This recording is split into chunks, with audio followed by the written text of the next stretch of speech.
अस्सलाम वालेकुम। अच्छा, क्या वाक़ई ही शुगर की ट्रीटमेंट से ये कॉम्प्लिकेशन होते हैं रेटिनोपैथी और गैंग्रीन?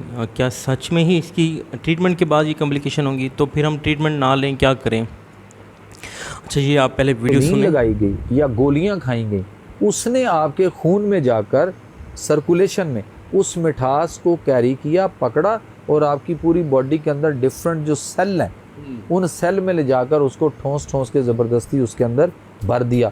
सेल मुंह बंद करता है, मुंह बंद, बहुत ज़्यादा शुगर आ चुकी, अब ये सेल डैमेज होगा क्योंकि डायबिटिक जिसको हम रेटिनोपैथी कहते हैं वो इस वजह से आएगी। तो फिर पाँव में गैंग्रीन पाकिस्तान। ठीक है।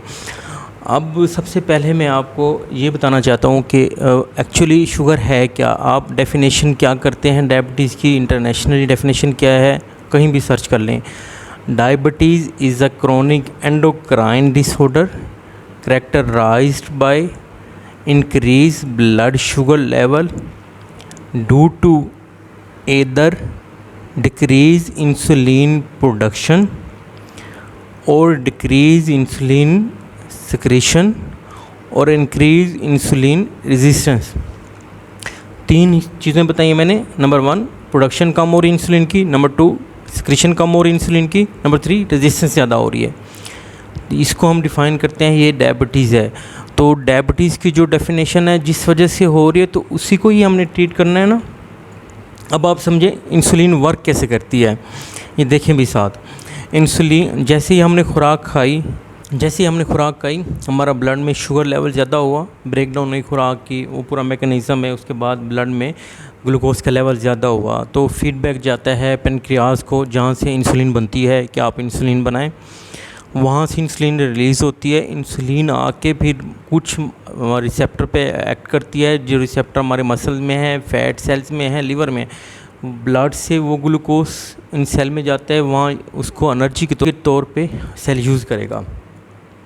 तो ब्लड में लेवल ग्लूकोज का लेवल कम हो जाएगा। ये नॉर्मली हर बंदे में होगा, हर बंदा खा रहा है, ग्लूकोज लेवल बढ़ता है तो इंसुलिन होती है, वो मतलब यूज़ हो जाता है सेल में, तो ग्लूकोज लेवल कम हो जाता है। तो क्या इस सेल को अगर वो ग्लूकोज मिले तो वो ठीक रहेगा, या ना मिले तब वो ठीक रहेगा?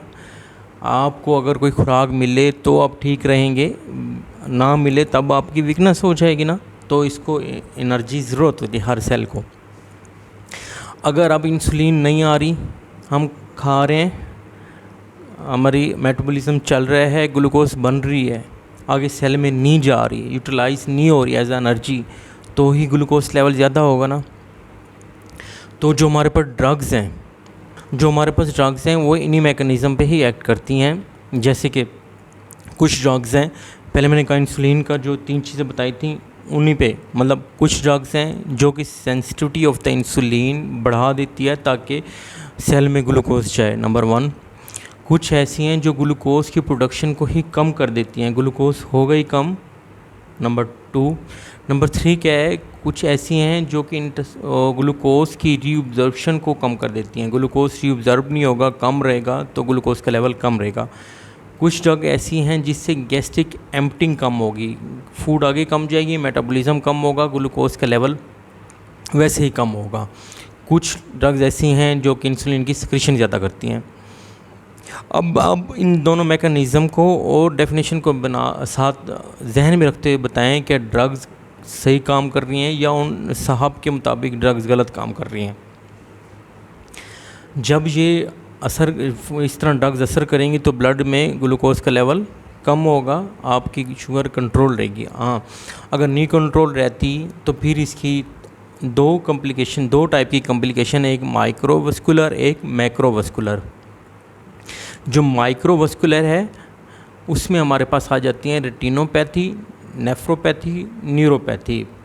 जो मैक्रोवस्कुलर है उसमें अभी आ जाता है ischemic heart disease, stroke, intermediate claudication. अच्छा, अब इसको आप समझें।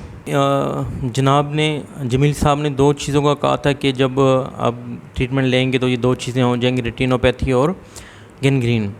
अब रेटिनोपैथी की आप डेफिनेशन कहीं से भी देख लें, किसी बुक से देख लें, वो क्या है? Diabetic retinopathy, damage to retina caused by high blood sugar level.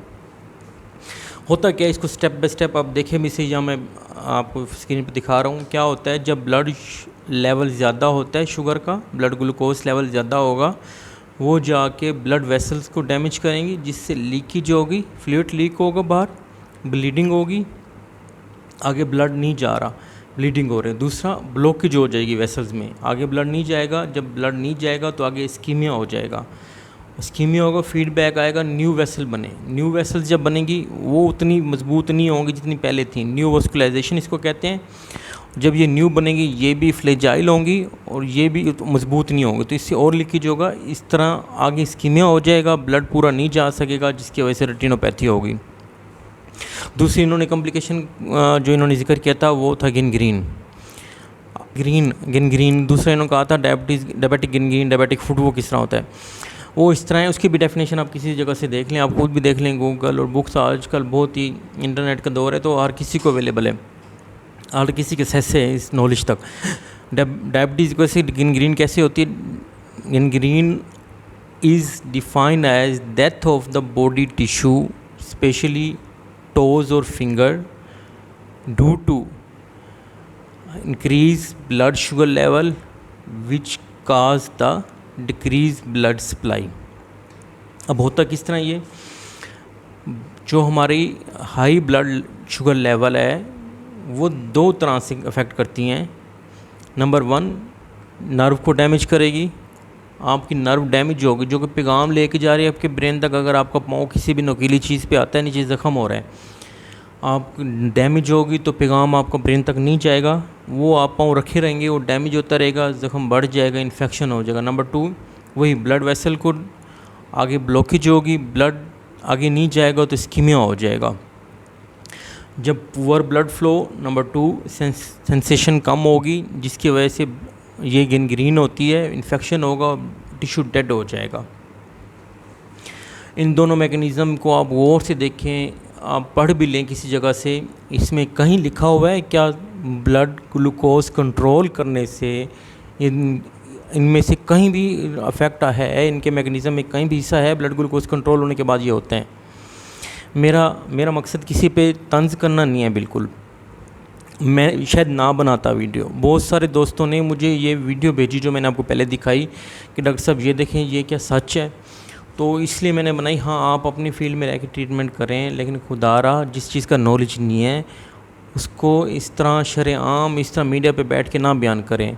Usama Tayyab से भी मेरी रिक्वेस्ट है जिन्होंने ब्रॉडकास्ट कराया है कि इनको खुदारा कहें, आप बताएं, आपको नेचुरल जड़ी बूटियों का इलाज कर रहे हैं बताएं, लेकिन जिस चीज़ का नॉलेज नहीं है वो ना बताएं। आप बताएं आप शुगर की क्या ट्रीटमेंट करते हैं और उसका मैकेनिज़्म ऑफ एक्शन भी साथ बताइएगा काइंडली, और वो किस तरह कंट्रोल करते हैं शुगर को काइंडली वो भी बताइएगा। मैं इस चीज़ का इंतज़ार रहूँगा आपकी वीडियो में, ताकि लोगों को भी पता चल सके। अब इस तरह बात करके एंड में मैकेनिज़्म ऑफ एक्शन नहीं बताया, ये भी जो बस मकसद इसका ये है लोगों को awareness, blood sugar level control रहे ताकि इन कॉम्प्लिकेशन से बचा जा सके। दो जो डिवाइड की थी मैंने, बहुत ही ख़तरनाक कॉम्प्लिकेशन है, माइक्रो एंड मैक्रोवेस्कुलर कॉम्प्लिकेशन। अगर ब्लड शुगर लेवल कंट्रोल लेगा आपका तो इन कॉम्प्लिकेशन से बचा जा सकता है। आपने देखा है आपके गिर्द में जिन लोगों ने मेडिसिन नहीं खाई शुगर की उनको ये कॉम्प्लिकेशन हुई है, ये जो खाते रहे उनको ये कॉम्प्लिकेशन हुई है। ज़हरी बात है, जिन्होंने मेडिसिन नहीं खाई उनको ये कॉम्प्लिकेशन हुई है, जिन्होंने मेडिसिन खाई है कंट्रोल रखे वो उनको कॉम्प्लिकेशन नहीं हुई, चांसेस कम होते हैं। थैंक यू, अल्लाह हाफिज़।